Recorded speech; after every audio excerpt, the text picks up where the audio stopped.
good sun today. Yeah. Coach Powell, talk about pre-nats you got coming up here. Yeah, so got a pretty big group going out there, and just for us, it's a good opportunity to see the course where the national meet will be. So for us, we just want to see the course, get in a routine, know what we're going to eat. So when we get back to NCAA's, hopefully we'll have a familiar place to go.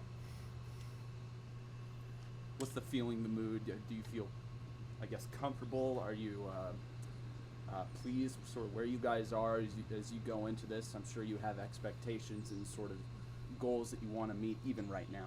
Yeah, no, right now, I think where our men and women are, Maurice has done a great job with the women, and the guys are coming around really nicely. So, yeah, we're happy. We're happy with where everyone is.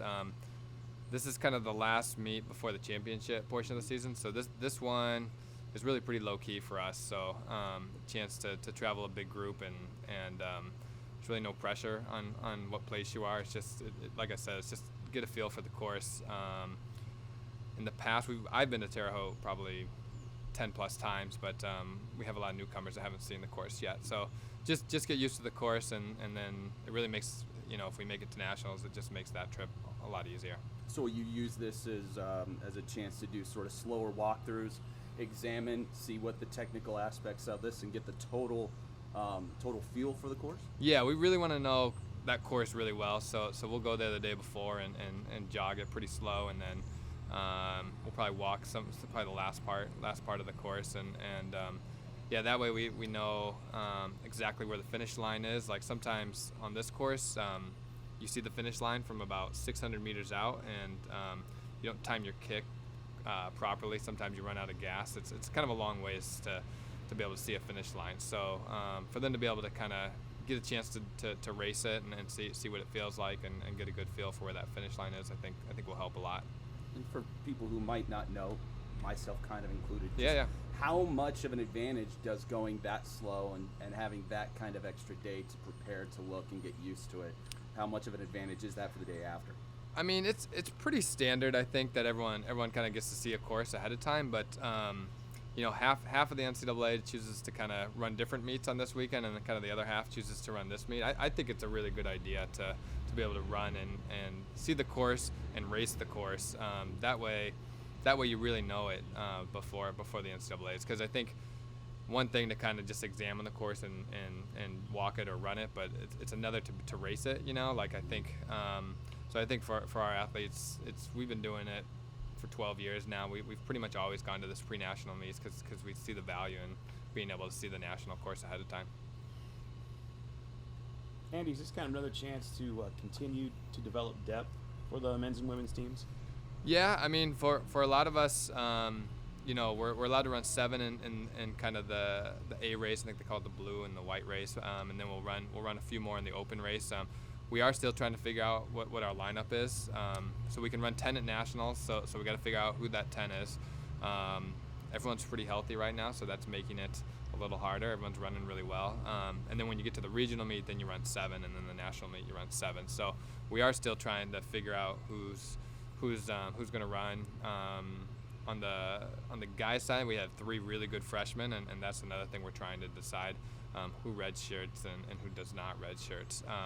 You want to save that eligibility, but if they can help you, you run them. And so all 3 of the freshmen look really well. So they're all ready to run nationals or Pac-12s or regionals if they get the call.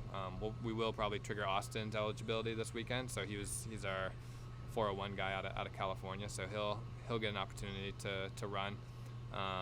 And then we're on the fence with Levi. I think Levi will travel with us, but we're still undecided whether or not we pull the red shirt on him or not. How tight is that competition? And I guess how hard are they making it on you? Well, I mean, the thing is such a nice group of guys. They all like to run together, and they pack it up in the workouts, and so no one's like fallen off or gotten hurt yet. And so I pushed them pretty hard on Friday, and everyone kind of stayed together. And so it's just they all look good in practice, and so it's really these races are the only way to tell where everyone's at. But if you race a freshman, you trigger their eligibility. So that's the hard thing. It's the same thing like in football when you got these talented freshmen, you're not sure if you want to use them because they'll be better in their 5th year, but sometimes the team needs them, and you do trigger that eligibility. So it's just kind of looking at what's best for the team and looking out what's best for each individual. Andy, we talked to Matt Maton earlier, and then we're going to visit with his sister Ashley later on. Yeah. Can you think of if you had senior siblings on the team like that, and not just siblings who are actually really competing in important part of the NCAA team? Yeah, I'm sure we have. I'm trying to think of a few right off the bat. I'll think of some in a second. But yeah, it's great. I mean, last year they were both, I think, our 5th runner in cross country. Ashley actually stepped up big to be our 5th runner, so she had a great race at the national meet. She's Marisa she had a tough call on who to run, and she decided Ashley, and she made the right call, and that helped the women. They were 3rd, right? Yeah. So that helped the women get 3rd. Matthew was our 5th guy as well. He did it in a different way because he decided to fall at the starting line and then go from last back to the front. But he still ended up, if he stayed on his feet, it would have been even better. But he was still a solid fifth place for us. That helped us get a trophy. But yeah, it's nice. They live together in the apartment right over there, and we've known Michelle, their mother, for a while, and they have a good running background, that family. Anything else, you guys? Good. Great. Cool. Thank you All right. very much. Yeah, thanks, guys.